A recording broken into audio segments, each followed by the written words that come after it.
Demain commencera la compétition qui était assez attendue par plusieurs Marocains, les JO de Paris qui ont attiré les yeux de plusieurs adeptes de sport, surtout avec les diverses rumeurs qui couraient depuis quelques temps.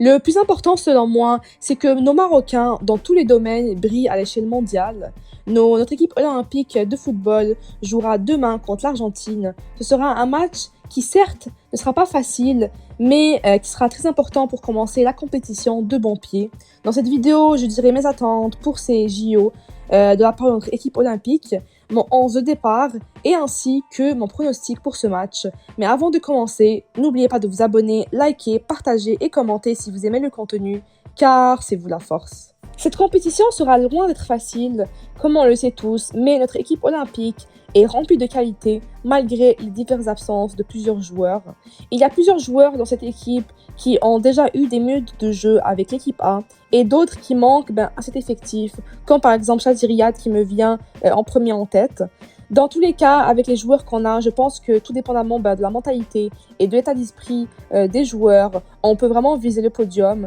Ça serait vraiment réaliste, selon moi, de viser la médaille de bronze ou même plus, puisque dans une compétition comme ça, c'est pas forcément la réputation de la sélection ou la qualité individuelle des joueurs, mais plus le collectif qui prône et surtout la mentalité dans laquelle l'équipe vient à la compétition. Certains de nos joueurs n'ont jamais vraiment joué ensemble, mais avec ces nombreux jours de préparation, j'espère que ça a été assez pour qu'ils créent une certaine osmose.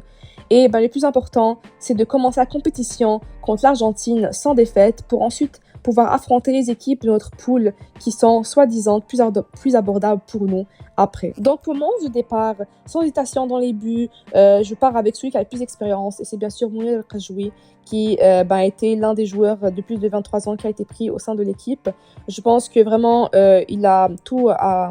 donner, il peut complètement faire l'affaire dans les buts puisque c'est un gardien vraiment de confiance. Dans la charnière centrale, je mets tout d'abord sans hésitation Boukamir qui lui est habitué de jouer titulaire avec les U23 et a joué quand même plusieurs matchs avec cette équipe et a fait de très bonnes prestations avec celle-ci. Et à ses côtés, malgré l'absence de El Wafi, on devra faire avec et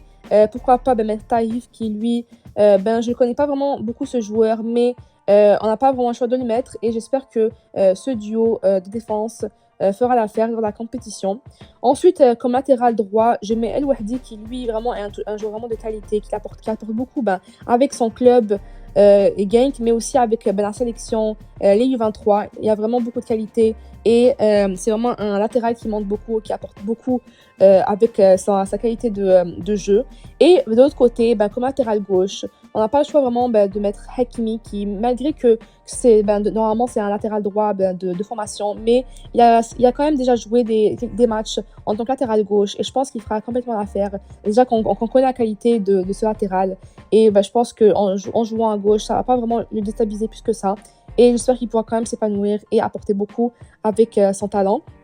Et ensuite, au milieu de terrain, je mettrai El Azouzi au côté de Richardson. Certains disent que El Azouzi, puisqu'il vient d'arriver avec la sélection il y a même pas quelques jours, donc ça se peut qu'il commence pas le premier match en tant que titulaire directement, mais moi je voudrais quand même vraiment le mettre puisqu'il a quand même prouvé avec la sélection, avec l'équipe A, il a beaucoup prouvé et il a encore plus prouvé justement avec les U23 qui, il y a une place de titulaire quand même, vraiment un vrai numéro, un numéro 6 et Richardson à ses côtés, ils font vraiment tous les deux un très beau duo et j'espère qu'ils feront complètement l'affaire contre l'Argentine et au futur lors des prochains matchs lors de ces JO. Et ensuite, El Khenous, lui, je le mettrai en numéro 10 puisque, il a quand même, peut-être avec l'équipe A, il a un peu été moins à la hauteur, on va dire, puisqu'on n'a pas vraiment donné sa chance plus que ça. Mais avec les U23, quand on le voit avec les U23 dans le titulaire,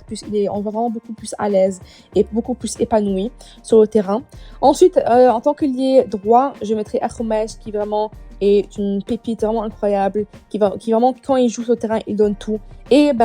comme ailier gauche, je mettrai sans hésitation Ben Serer,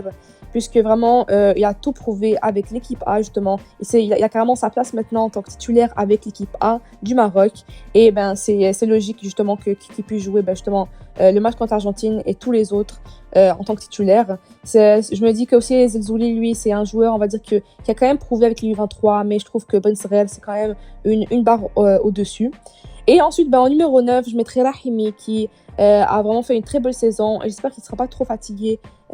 justement et à enchaîner justement les compétitions de suite et les matchs. Mais j'ai complètement confiance en Rahimi. Je pense vraiment qu'il va vouloir tout donner pour justement encore plus convaincre Regragui de le prendre à chaque rassemblement, même si je pense que c'est déjà le cas, que Regragui est déjà convaincu de lui. Mais je pense que quand même, il se dit qu'en faisant une belle prestation avec justement avec lors de ses JO avec le Maroc, il peut à la fois s'ouvrir plein de portes pour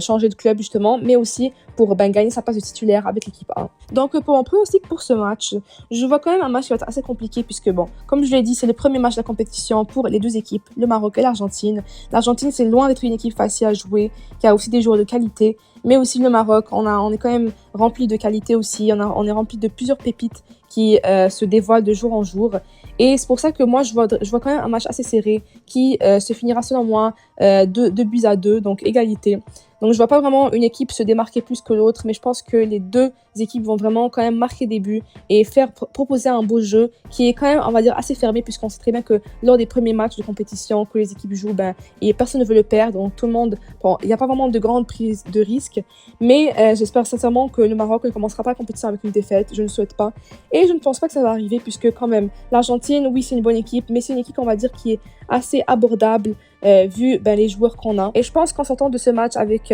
une égalité, ça va complètement faire l'affaire selon moi, puisque le plus important, comme je l'ai dit, c'est de ne pas perdre le premier match, et ça fera en sorte qu'on commence justement la compétition de bon pied, en espérant que justement nos Marocains se démarquent lors de cette compétition et aillent le plus loin possible, et pourquoi pas gagner une médaille.